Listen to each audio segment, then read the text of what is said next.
This episode is brought to you by 10 Yetis Digital. We started using these guys at the beginning of the year and we've had great results. They're an online public relations agency that manage influencer marketing campaigns, social media campaigns, design. They do design, and they cover sort of multiple sectors, brands big and small. Highly recommended. That's 10yetis.co.uk. Welcome to the Tech Leaders Podcast. I've been looking forward to this one for quite some time. I interviewed Bruce Daisley, the ex-VP of Twitter. He's since left Twitter. He's got a very successful solo career. He does a lot of consultancy. He does a lot of public speaking events. He's got a very successful podcast, Eat, Sleep, Work, Repeat, which I thoroughly recommend. He's also got a very successful Sunday Times best-selling book called The Joy of Work, which did some really groundbreaking stuff around workplace culture and the workplace culture conversation, which Bruce is a bit of a thought leader in. And you know what? We could not have picked a better time to get Bruce on with all that's going on right now. We covered some really on-trend areas and some really important points. There's just lots and lots of value in this conversation, which I'm sure you will realise. Without further ado, it's Bruce Daisley.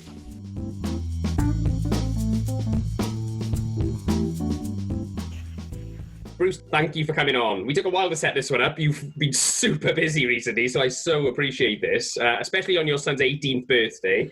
Thank you so much for coming on. Let's just jump straight in, Bruce. And so if you could just maybe, just a brief intro to yourself and maybe a little bit of an overview of your career from your... I noticed actually that you did a history and economics degree and moved into sales, which is something which I can completely I've got in common with you. But if you could talk from that point in education through to the present, you've had an amazing career. Just give us a bit of a summary of that. Yeah.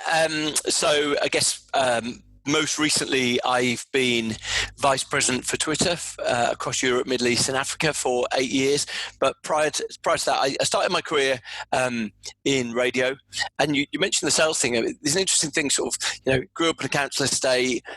What you discover is that there's very little preparation. I had no notion of what jobs were available. And for me, aspirationally trying to get out of Birmingham and get to London, where they looked like there were it just looked like there was a lot of inequity in terms of there were lots of good jobs in London, but very few good jobs in Birmingham. So, it became my objective, right? If I can get to London, then maybe sort of I can achieve something for myself. Sales is often the route of working class people into trying sort of improving themselves. So, I worked at Capital Radio, then worked in various sort of sales/commercial roles at EMAP, which is sort of now called Bauer, but is a magazine and radio company, and then went from there after a while. Working in those environments, I went to work at Google, worked at Google for about 4 years, helping to set up YouTube in the UK. And then after doing that for 4 years, Twitter contacted me saying, that seems to be going well, and invited me to come and work at Twitter. And I spent the last 8 years there. What have you learned from this career journey? Look, I think almost everything that I've done has started with the situation where I've got a very short attention span, and as a consequence of that, once you can empathise with people with short attention spans, it makes you reframe what you do. Look, let's give it a specific example. A lot of us, when we're starting to write a presentation, we write down the facts that we want the audience to know. And what it does is it basically it's all about message sent. It's like, so we see the bullet points, we start typing the bullet points we want, because it's sort of didactic. We want to be sort of instructional, telling people. And if you start from the perspective of empathizing that the audience is bored, then you do something very different. It's only the conceit that the audience is interested in what I've got to say that leads us to create things that are so boring, that are so lifeless, that are so sort of inert. If you start from the perspective the audience doesn't give one care in the world about what I'm going to tell them. So first and foremost, I need to entertain them. I need to distract them. I need to inform them. I need to amuse them. You start with all of that and you get a very different presentation. And, I definitely, one of the things I benefit from, because I worked in commercial radio, in local radio, but we used to have radio stations come down and present to us all the time. And so it was like, it was probably the best bit of work experience I ever had, because each week, each Tuesday morning, we would have a radio station come down and try to charm us. And what you learned very quickly was that, if you fall into cliches and sort of established tropes, it's really boring. So, a lot of the radio stations from up north used to come down and say, it's not about flat caps and whippets up north. It's like, yeah, we get it. Because, we're selling radio stations in the north. That is not our preconception of up north. And what you realise very quickly is that people who turned up, I remember one guy turned up from a radio station in Bournemouth, and he did a quiz show. He dressed up as like sort of a Bob Monkhouse style quiz host, and he did a quiz show, and immediately it transformed the energy in the room. And so it was probably my best advantage that I worked in an environment which was a lot of products that weren't the most interesting products in the world, but they were trying to attract interest in them by being different. And it was a really interesting lesson. So then, my philosophy when I went on to work on things like YouTube or work on things like Twitter personally, and it's my own perspective, but personally, I think, both of them are 10 out of 10 products. I think YouTube's one of the greatest creations of humanity, and Twitter, informs and entertains and amuses me every day. And so, my feeling was, okay, I've worked on products that are like 2 out of 10. Now I'm working on products that are 10 out of 10. But can we bring the thing that made the best 2 out of 10 products seem interesting? Can we bring that to products like Twitter and YouTube? And so, for a long time, I used to go out to conferences and present on YouTube. And my philosophy was, wow, YouTube is the fastest moving entertainment product in history, because it's sort of crowdsourced. It's it's heat seeking. If something good happens, it's self generating. And so my philosophy was, I have to sell this like it's brand new and hot. So my philosophy was, I was at YouTube, I was in this role, I wanted to go out and evangelize YouTube. And so my view was, I'm never going to do the same presentation twice. So that was my thing. So, so if someone went to a conference and I was presenting on a Tuesday at a conference, and coincidentally they were in the audience when I was presenting at a conference on Thursday, it wouldn't be the same presentation. I wanted people to go, wow, and it would always be new stuff. It would always be like, here's what we've learned this week. Here's the patterns of behavior that people are learning. Because my view was, people used to say, wow, I can't believe it. I saw you 2 weeks ago. If you're on the conference circuit, you see a lot of things. I saw you 2 weeks ago. It's a completely new presentation. Mm-hmm. And similarly, when I went to Twitter, I said, okay, right. So, we might not be the biggest product in the social consideration, but we want to sell this in a way that feels, tell the story of this in a way that I'm really comfortable using the word sales. I think we're all selling. Everyone is selling. We're all trying to attract interest. Why has that become a swear word all of a sudden? I don't get it. I definitely think if you're well educated, or if you come from sort of an upper middle class background, we often get it with. I tell you where you get loads of people who are sort of studying MBAs, and they're like, oh yeah, I'm going into business. I was on a call with some MBA students this week, and they were like, what roles could we get into? We want to get into product management. I said, look, I said, I've never seen a big enough cohort of business students who've made a success of running product management. Product management broadly, you've got to be an engineer, a developer, or a designer. And there are exceptions. There definitely are exceptions, but they are such glaring exceptions that I wouldn't necessarily say that doing that. And they're like, okay, well, what other roles can MBA students do? I say, yeah, commercial.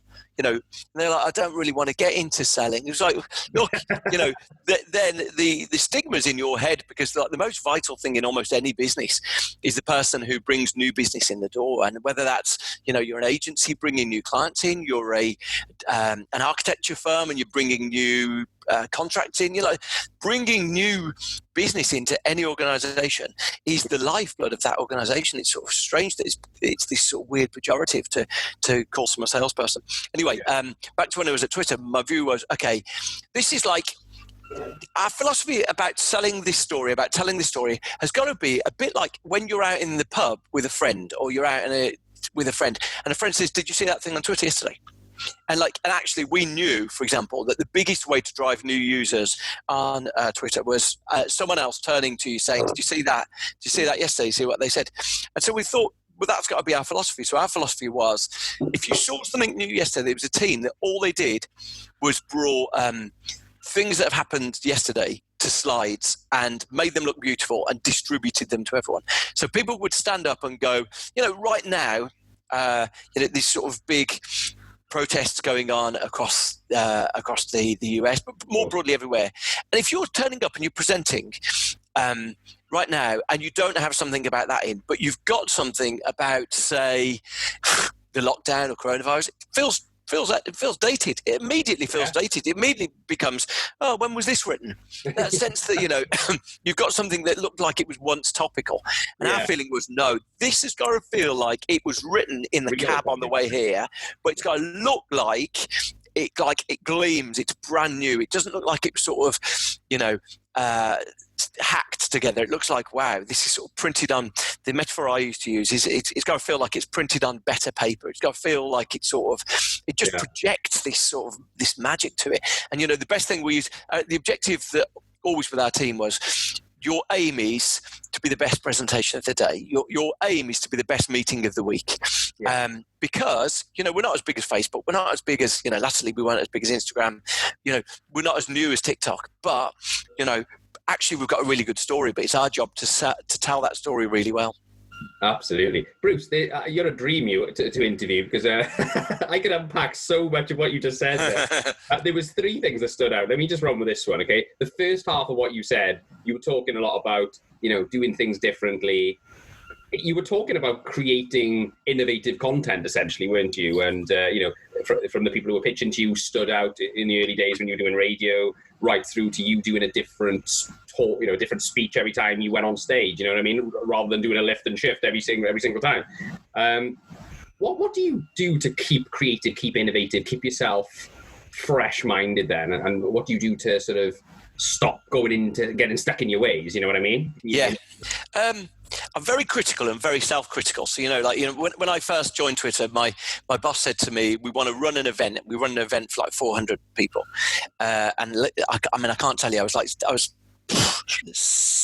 14 weeks into the job and I ran this event for 400 people with zero help. I had to hire someone to run the cloakroom for me, but I did all the slides. I presented a bit. I ran all the guest list. Anyone who's run events will tell you how demanding that is. And came off stage and the team were buzzing. I said, yeah. That was 3 out of 10, maybe just about 4 out of 10. And they're like, what? What are you talking about? That was amazing. Like, no. That was 3 out of 10. Like, I'm devastated about it, but it sort of set a line, so I knew that entirely all of that was down on me. All of that was on me. Yeah. And so, but it set a line. And when we get to 7 out of 10, you'll go, yeah, that was 3 out of 10. And they're like, what are you talking about? Anyway, then we did an event. We did some events that were like 7 out of 10. We did one event that was like 8 out of 10, maybe one that was 8.5 out of 10. And like when I said on that one, like, wow, I'm blown away. That was 8.5 out of 10. They're like, yeah. That other event was 3 out of 10. It's like, correct. Because unless you're benchmarking it and working on the basis that we all have 3 10 out of 10 moments in our life, like these, you've got to be sort of candid about what these things are. But then as a consequence of that, it just, if you look at something like you're a member of the audience rather than the people who wrote it, that thing where we create something and our friend shows us something and you're just like, yeah, it's not that good, but how do I tell them? I think you've got to look at your own work with those eyes. You've got to sort of say, so, if you can sit there going, okay, I want this to be genuinely fresh. And if it can't be fresh, be sure. If it can't be interesting, be quick, because no one will blame you if you do something really sort of fast and zingy.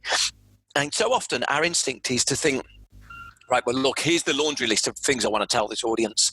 I want to tell them this and this, and we're doing this now. We'll also get that research, get a slide in on that research, actually get another slide in on the other old research, and what you end up doing is you end up telling them nothing at all. And so our philosophy was very much, no words, really very few words on the slide,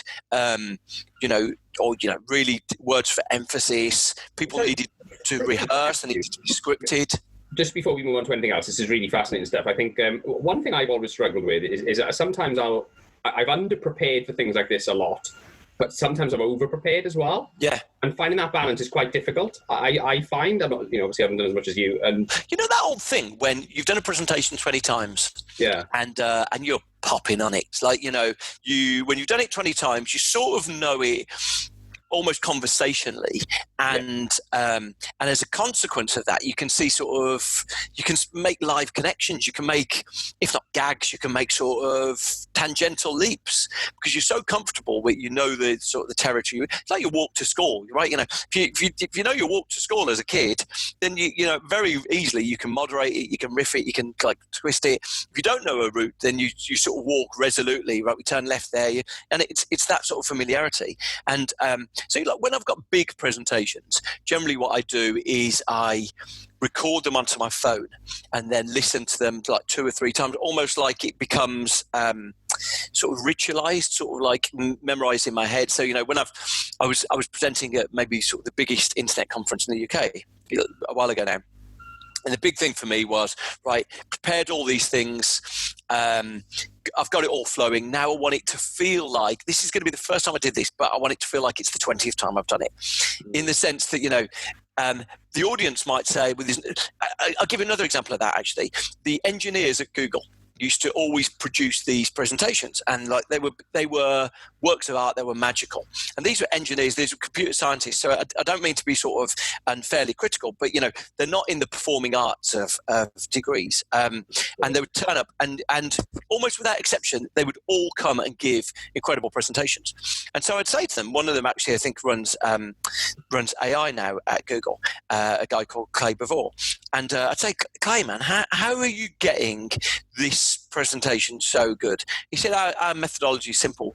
We present it 12 times. And he said, some of those are, he said, and it drives you crazy because when you're into the third presentation, you feel like you know it. And he said, probably by the 8th, you go to the room where you're going to be presenting it. The 9th, you generally you present it with someone else there. But he said, you reach a stage where you're really comfortable with it. So then you can throw in those aside. You don't have that anxiety. The other thing that I always do is that I always say to people, I have a magpie's eye to stuff. So, whether I'm going through my timeline or whether I'm if I'm sort of looking on YouTube, I'll be looking out all the time for things that I think I can put that into my presentation, and it will enhance my presentation. So YouTube was a dream for that when I worked there. Yeah. But when I worked for Twitter, Twitter was sort of principally on people's phones, and I remember going to YouTube and searching for person on phone, and I found this clip of a guy walking down the street on his phone, and he looks up, and there's it's been filmed from a helicopter. He's walking down his street, he looks up, and there's a bear in front of him. And it's live on American cable news, and you'll find this man bear phone. You'll find that on YouTube. And he's walking down the street, and he sort of does this sort of almost Wile E. Coyote sort of double take. He sees this bear and then runs off. I'm like, right, boom, okay. So then I sort of clipped that down to a 30-second thing, and easy to get that into a presentation about mobile. Easy to get that into, and so immediately what happens is, right, you're like, okay, what I need to do then, I need to open with something, then I'm going to show that clip, then I'm going to, and what you immediately know is right, I've got a big laugh at the start of this presentation. And what that does, so number one, I haven't been funny. Let's be really clear. I haven't been funny. I've shown something that was funny. Yeah. And then gets you more engagement than anything. Right. You got their attention. But I remember a woman saying to me, she said, how would you build a presentation? A really successful woman who runs an agency. And I said, look, I'll be honest, I start with the gag and I build the presentation around the gag. And she's like, wow, my whole approach would be, I would sort of, write the whole presentation, and then, if there was something amusing, then I would try and sort of shoehorn it in, and maybe it wouldn't work. I said, no, I unashamedly start with a gag. So I find myself, so like the big internet presentation that I told you about before, probably 10 years ago now, it was at the IAB conference. And I remember I'd number one, I requested to speak there. And, you can get yourself onto far more conferences than you think if you show them why you're going to be interesting. And once you've got one presentation at a conference somewhere that was interesting, you can send that to the others going, look, here's what I do. I never do the same thing twice. It'll be entertaining. But at that internet conference, I knew about 4 months before that I was speaking. So everything then became, look for clever uses of video. So I found like someone who turned IKEA instructions into a video. And they'd made it, like he was pitching it to IKEA. Why don't you, for each video, why don't you have a product video? And one of the things was, and so like it was this video done in a sort of hammy Swedish voice with two, bearded Swedish model and a female Swedish model. And it was like, and it was a great, so I showed that, and immediately, by showing 3 or 4 things that people haven't seen, people go, it showed a really powerful video about the care service. And immediately, I'm now just curating this presentation.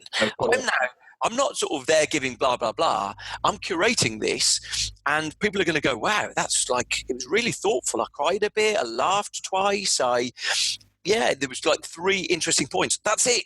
If you leave people with 1 or 2 or 3 interesting points, you've done the job. You can't really absorb a great deal more than that. I don't. Exactly that. And you've left people going. Listen to you're only going to take 2 or 3 things from it. So, sorry, go on. Yeah, exactly that. And what's your objective? When you're doing something like that, your objective is to make the product you're associating with look interesting, like they want to find out more about it. When we go out, if you go around to someone's, I don't go to people's houses, if you go around and you meet someone for dinner or you meet someone for food, the person you're interested in is not the person who tells you completely their life story to the extent that you feel like you've got nothing more to learn. It's the person who's like, I'd love to spend more time getting to know them. And yet when it comes to doing presentations, we kind of believe if we leave people with no questions left, somehow we've done a better job. So it's just a sort of strange inversion of that, really. Yeah, so true. I mean, it's all about engagement, isn't it? It's all about I tell you what's a good platform for this type of content, by the way, if you are looking in the future, you probably already look at it, is Reddit. Reddit's very good for that. Yeah, they have really good GIFs and little videos and things that you could use for presentations. I've never done that before, though, so that's brilliant advice. That's what I would say. Look, number one, feel free to put yourself forward for conferences, and look, and the challenge, of course, is that and I was lucky that I worked on exciting brands, but if people feel like you've got an interesting story to tell, then and you can give them a good summary of what you're going to say. And often the best way to say that is to say, look, I've got brand new research. But look, anyone can do research. If you go to Google consumer surveys, anyone can run a poll. So you can run a poll depending on how targeted it is. So you can say to someone, listen, I'd love to come along to your conference because the week before the conference, I'm running research into people's attitude to this in this. And the research will be brand new. I'm going to be unveiling it there and then. And then basically, it'll cost you, £100 to run a Google consumer survey, maybe more if you target. And so immediately you've got a hook. Then you say to them, look, and I'm always, I always show entertaining stuff. Here's one of my most recent conferences. And immediately you've got a reason why someone would add you to the agenda. Then your job is to knock it out of the park. So exactly to what you said there, I'd be looking on, I'd do some dedicate yourself a couple of hours of YouTube surfing for just looking for really interesting stuff. Go through TikTok. TikTok can be like really fun and it's brief, but it can sort of, you can find a reason to include something that's fun and silly there. Reddit, exactly that. And then immediately then you've created something that is like, that was the best presentation of the day, Yeah, because it made you laugh and it triggered an emotional response, which is right. more than most other responses, isn't it? So, right. Okay, let's go back to a couple of things you said. You mentioned about sales having stigma around it. I noticed your initials are BD, and you come from a sales background, and you're obviously, you talk about presenting on stage and selling an idea to an audience. Why do you think there is this stigma around sales, and why has it become, a bit of a swear word, and why do people try to rebrand it as something else when they're constantly selling in everyday life, not let alone in just their job? Yeah, look, the Association of Sales People is that they're trying to persuade you to do something that's in their interest rather than your interest. So I can understand why we might be wary of salespeople, but I think as a profession, actually there's a real nobility to someone trying to help an idea survive by drawing attention to it in a good way. That's it's baked into the system to a large extent, though, isn't it? That disdain for sales. Yeah, distrust, I think, isn't it? I'm going to be led into doing something I don't want to do. So I suppose it's about having a consultative approach, isn't it? So in terms of going into sort of workplace culture and stuff, then you obviously had the latter part of your career was all leadership. You were leading large teams. You became fascinated at some point with this concept of creating a culture, a modern culture, which is going to get the best out of your employees and things, which then turned into your first book.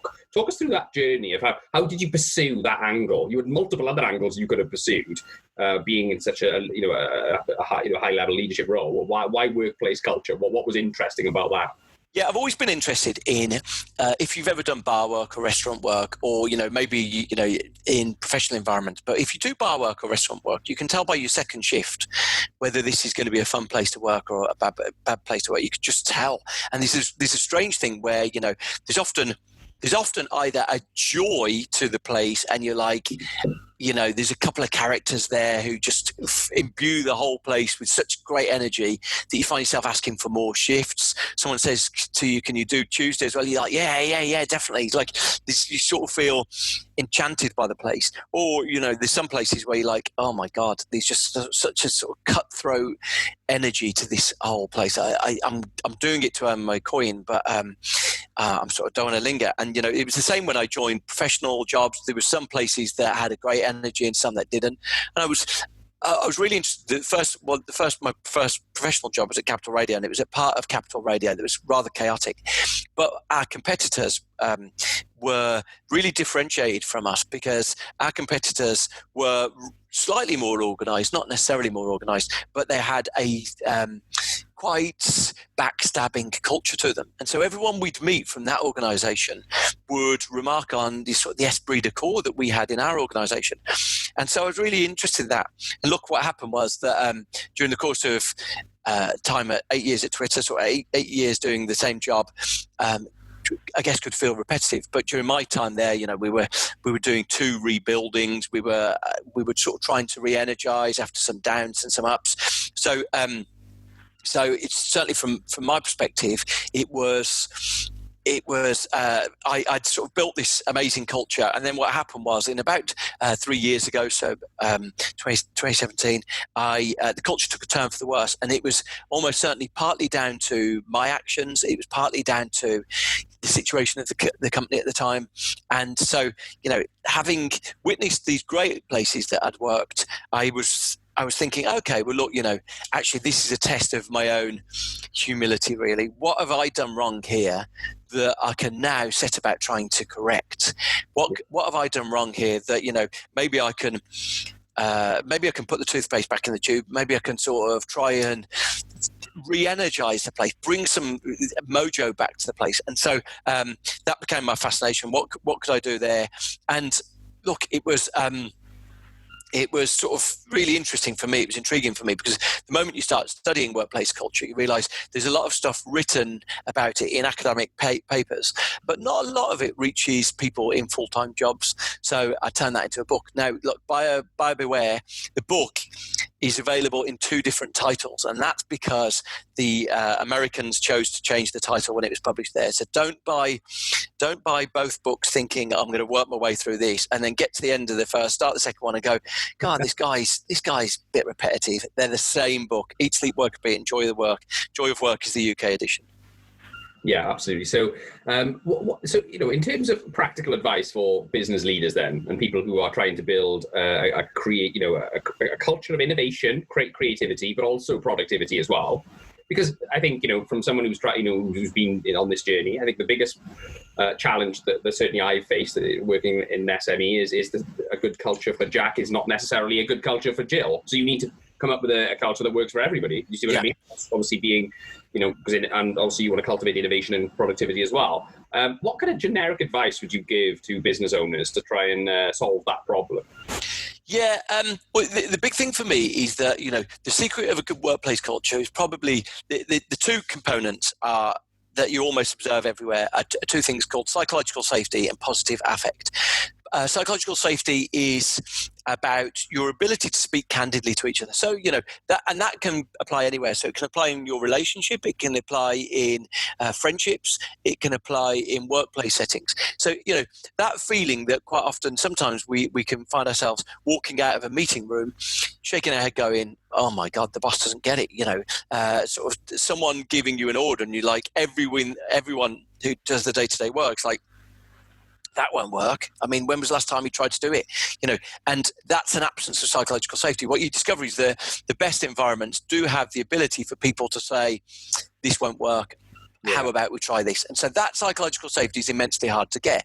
But one of the stories I loved the most in my book was about actually open heart surgery. So when open heart surgery was most notably innovated, it was about 15 years ago. So prior to that, open heart surgery used to sort of quite graphically involve your rib cage being expanded open. So, very invasive. Your rib cage was opened. They would operate on your heart, almost like, imagine a Sunday lunch and you're sort of halfway there. And then they changed it to open heart surgery, involved a really slight incision on your left-hand side between your ribs, but then the stent was inserted through an artery in your leg. And massive change. Now, what happened was a researcher did some research when teams were implementing it.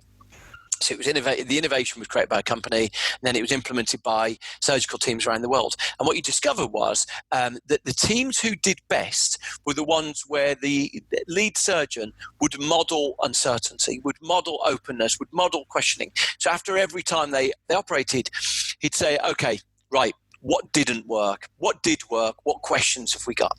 And what you discover very quickly is that the big difference between the 2 methodologies was that the surgeon could see loads in both of them, but the surgical teams couldn't see anything in the new version compared to the old version. And so the best surgeons would hear that and go, right, so would it help if I wore a camera on my head? Right, immediately, the teams that did that made a step forward in terms of everyone felt like they understood what was going on. Next thing, the surgeon would say, okay, how's everyone feeling? Someone says, look, I just don't get any sense of how the patient's doing. Right, so what could we do? And by asking questions and modelling that, you reach a stage. Really interesting is to see the output. So the teams that did this, teams where the surgeon modelled psychological safety, had questions, by the time that it was projected that once you'd done about 12 operations, you would reach capability. These teams that were doing it this way, by the time they reached 5 or 6, they were like, actually, we're pretty good with this. We're rocking this. Let's ask for some more difficult patients where they initially felt that, even the procedure wouldn't work. The teams who didn't do it would reach about 9, 10, 11 operations. They were going so badly, they abandoned it. Really interesting. And so that's it. So the secret of a good team is psychological safety. I won't go massively into the positive affect now, but it's sort of related to positive psychology. Fundamentally, it comes down to the notion of positive psychology there comes down to asking yourself the question, do I believe that the decisions I make are influenced by the mood I'm in? Okay. It's interesting proposition. And then if you don't believe that they are, then ask yourself, was there a good time to go and ask your mum something as a kid? And was there a bad time? Okay. Most of us recognize with everyone. right. Most of us recognize that whether it's in our adult life or a childhood life, but most of us recognize there was a good time and a bad time. Why? Because mood influences our decision making. And so they're broadly the two, the critical things of workplace culture. And so what you discover, though, is that if you can create an environment where people are comfortable saying, not sure, or how about, or just thinking this, all of that psychological safety, then creativity often results from it. So, the biggest thing to kill creativity is someone knows there's the word no is waiting for them at the end of the sentence. So, if you're looking for someone to come up with no idea is a bad idea, no idea is a bad idea, someone says, how about we went from a paid model to, a one-off paid model to a subscription model. And if the boss says, no, we're not doing that, we're like, immediately people are like, okay, I've worked out what show we're in here, and we're in, pretend to raise questions. And this is the biggest question, the biggest challenge for work for most people, is that if you look at the workplace engagement scores, or the work engagement scores, I guess we don't have workplaces anymore, but the work engagement scores, they're immensely low, but most people don't feel connected with their job. There's more people who are actively disengaged with their job than there are actively engaged with their job by sort of a factor of 2. So, we're in a zone where a lot of people feel like they've tried something and they got pushed back, and it forces them to be slightly disengaged. And all of that, I became so fascinated with it, because broadly you end up with something where you think, okay, you can actually engineer good workplace culture, almost like you can make a good chili con carne. You follow a series of instructional recipes, you do various things, and you can improve your workplace dynamic. But it's not really authentic, though, is it? I think if you need to believe it, and you need to get your employees believing in your vision, I think, don't you? Yeah, absolutely. But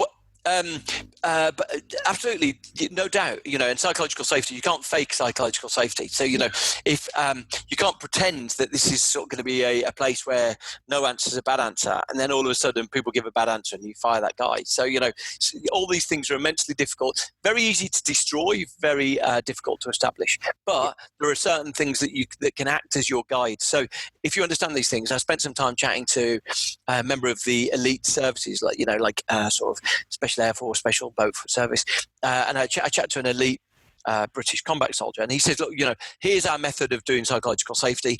After every day's maneuvers, we have a hot debrief, they call it, where they all stand sort of sweat still evaporating from their clothes. They stand together, and the team of 10, 12 of them stand together, and he will describe what happened on the battlefield today.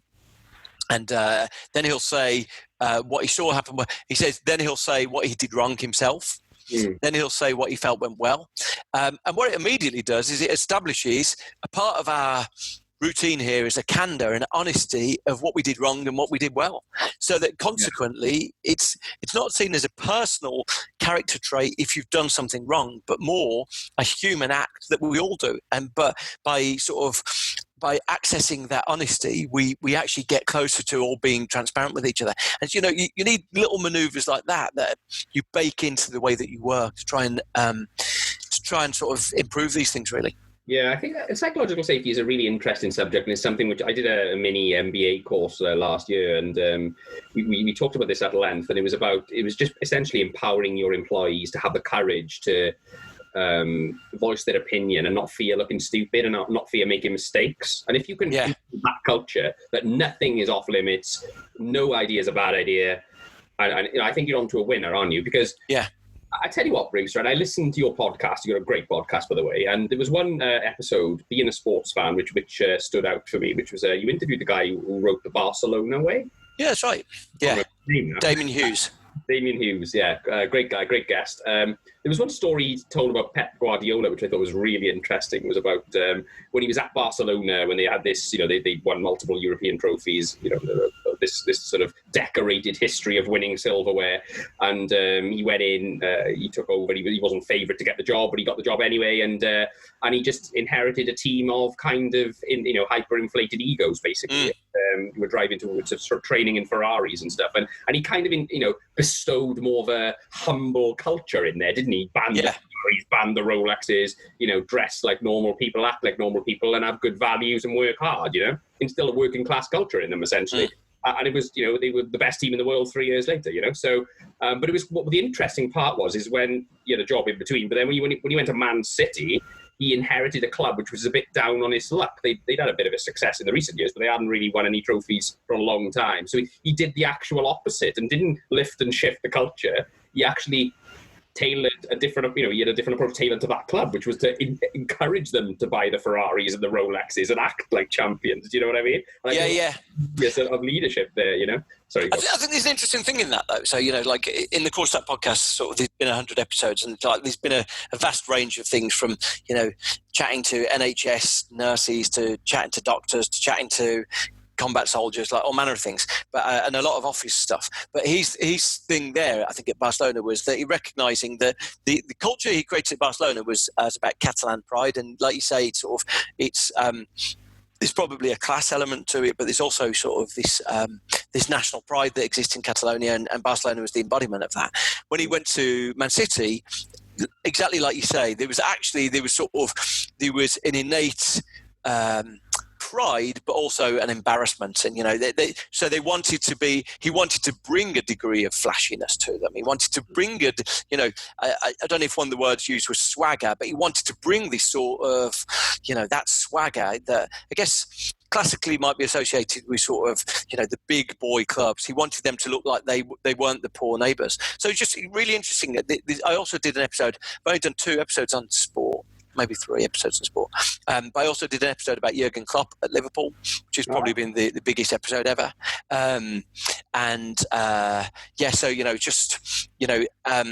Just about like the things that Jurgen Klopp does and how you can learn from those things. And sport can be an uncomfortable metaphor sometimes for business, but they're often, if you act selectively, it can be helpful. Yeah, I think a Premier League manager is kind of leadership at the sharp end, isn't it? The minute it starts to go wrong, you get fired. It's gets brutal and that. But the difficulty is that these very focused blocks of work, and you can't maintain a Premier. They have sort of 3 months off in the summer. You can't maintain some of the things that happen. They've got a very transparent relationship between actions and results that most business doesn't have. So there's a lot of things where the parallels aren't always helpful. In fact, I go through the challenges of that in the podcasts. I'll have to check that one out. I haven't listened to that one yet. Yeah, it's the best one. Okay, so let's go back to just a couple of things around sort of work culture and specifically internal comms. Okay, I'm really interested in this subject right now. Things have obviously changed enormously in the last 11 weeks, which we're all aware of. You've talked publicly about minimizing meetings. I've read some stuff. You were talking about walking meetings, which I think are great, by the way. 0 email weekends to sort of give your brain a break and all that kind of thing. All stuff I'm completely bought into. But what do you think is going to change as a result of this lockdown situation? Obviously, we know a lot of companies are probably not going to go back to the office. They're going to work completely remotely. I think most companies are potentially going to have more of a balance going forward. How has internal comms changed as a result, in terms of what's going to happen, with more remote working? Yeah, I mean, look, change at all? I think everything's changed, and I don't think that's hyperbole. Here's what was happening. I was in the middle of when lockdown started. I thought I'm going to use this time productively, and I'm in the middle of writing a book. And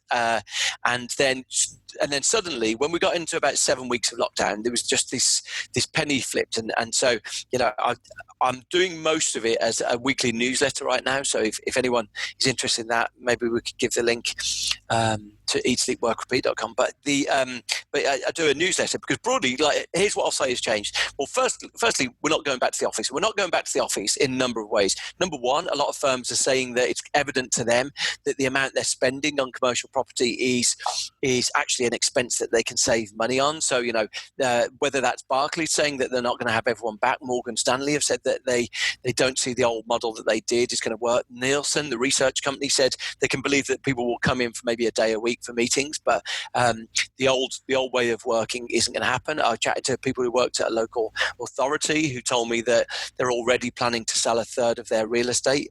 And so, and because in addition, if you chat to I had a conversation with someone who works in commercial property this week, and they said for the next year and a half, we can only have 30 to 45% occupancy of the offices we've got. So it's not even like, okay, well, I've got a boss and my boss is bringing everyone back that's not legally going to be possible because of the liability for what goes wrong. So look, we can't return to the world as it was probably till the end of next year anyway. Right.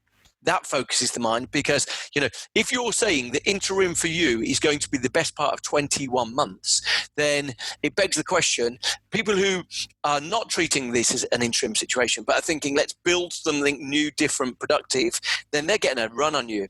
And so the question then becomes, how can you engineer work so it feels different? Now, for some of the fundamental things that we haven't yet got around to thinking about, what does recruitment look like when you do things remotely? What does onboarding someone look like when you do things remotely? What does starting your career look like when you do things remotely?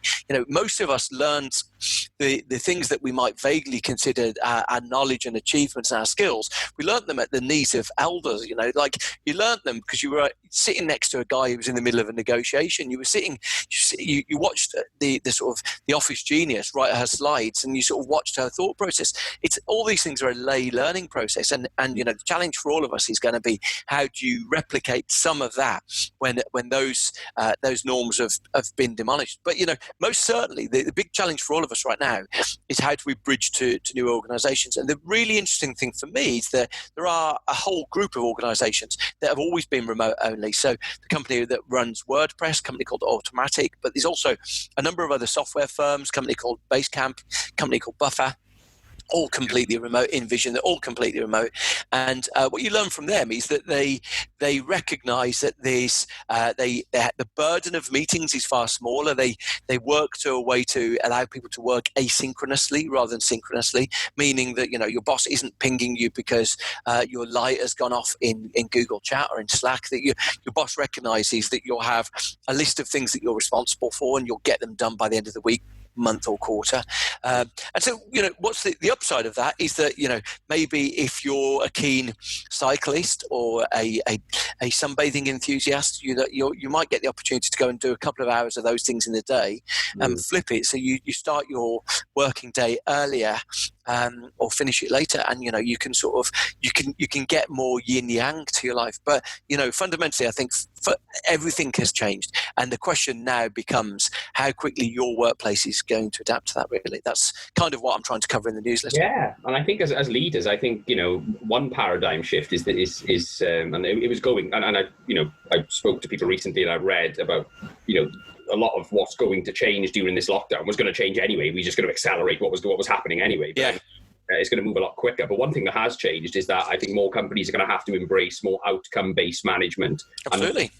And get away from this micromanagement and just say, well, here's your goals, here's what you need to achieve. You've got creative autonomy to achieve that. And if you want to work it sunbathing in your garden, and you want to work strange hours, that's fine. No problem with that. You just do what we need you to do, and I'll leave you alone. It's that type thing. So absolutely. There's something in my newsletter that's going out this week that's talking about it's by a business professor journalist, and he says the old model of work was managers should be ruthless, comment nicely, and and our job was to sort of be demanding nicely. And when people are fully remote, the first thing that you might seek to do if you're trying to do that is you might seek to sort of check that they're online all the time. Where are they?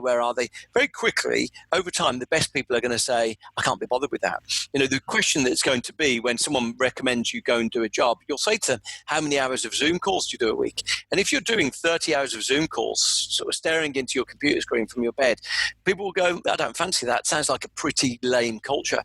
So some of these things that we probably hid before the volume of meetings, now are going to be transparent. It's going to be sort of the thing that people say in Glassdoor reviews. They're going to say, wow, this place was really inspiring. I felt like an agent sort of trying to use my initiative, my guile to get a job done.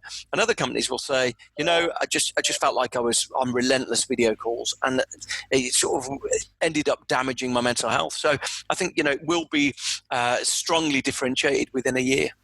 Let's talk about mental health very quickly then. You've talked about burnout quite a lot in the past. I mean, one thing that stood out to me, I think I mentioned this to you, is you talked about the facade of cuddling dogs on beanbags, which is essentially, companies providing this, this front in terms of, come and work for us and everything is rosy. But there's a lot of people getting overworked and struggling emotionally in the background because, like you said, you've said in the past, and I think in your book, the working day has gone from 7.5 to 9.5 hours a day. It's probably more than that in a lot of cases. People are, working really long hours. Burnout is a very real thing. People don't know. A lot of people don't realize they're burned out when they are.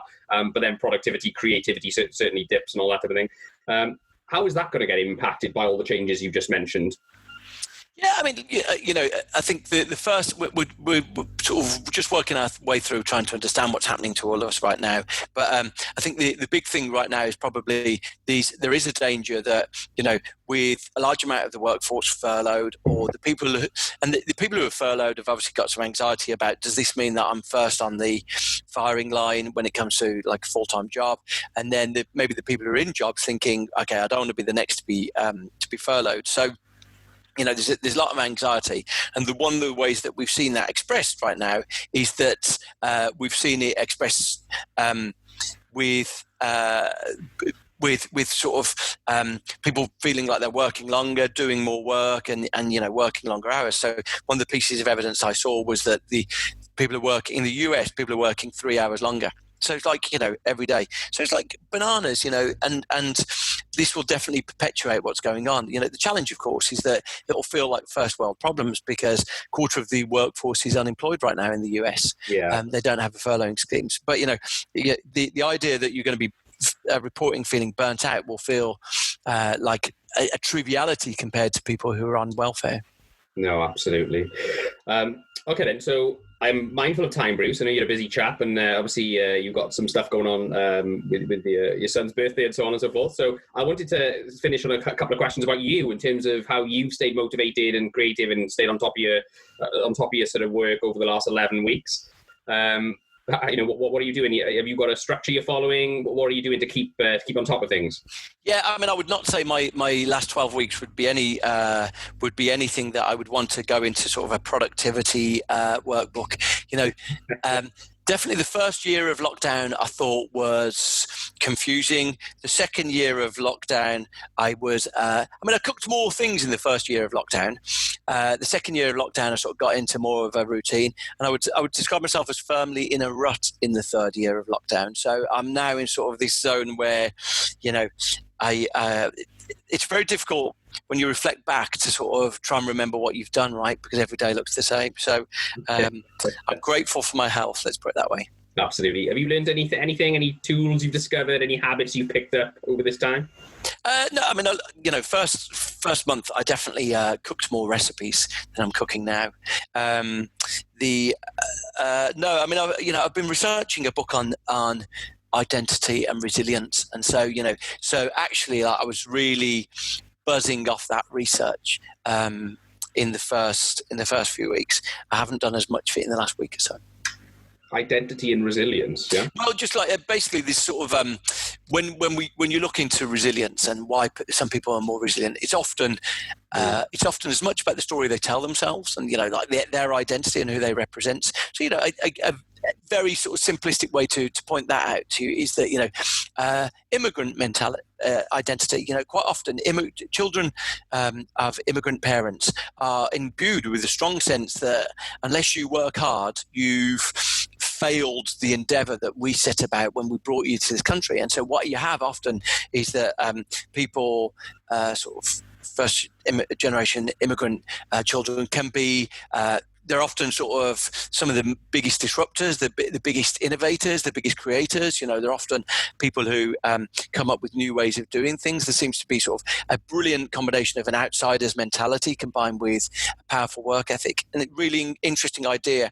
One of the things I chatted to a brilliant person last week, and she was saying, for children of immigrant parents, the big thing, education is like a vast, really important thing because it's seen as a ticket to transformation. And so I'm just really interested in our ideas of identity because, whether you are another area of identity, whether you're a Brexiteer or a Remain person, it defines your identity. And interestingly, we can learn increasingly from the identity that people have to that question. We can understand their attitudes to questions about ecology. We can understand their attitudes to questions about, the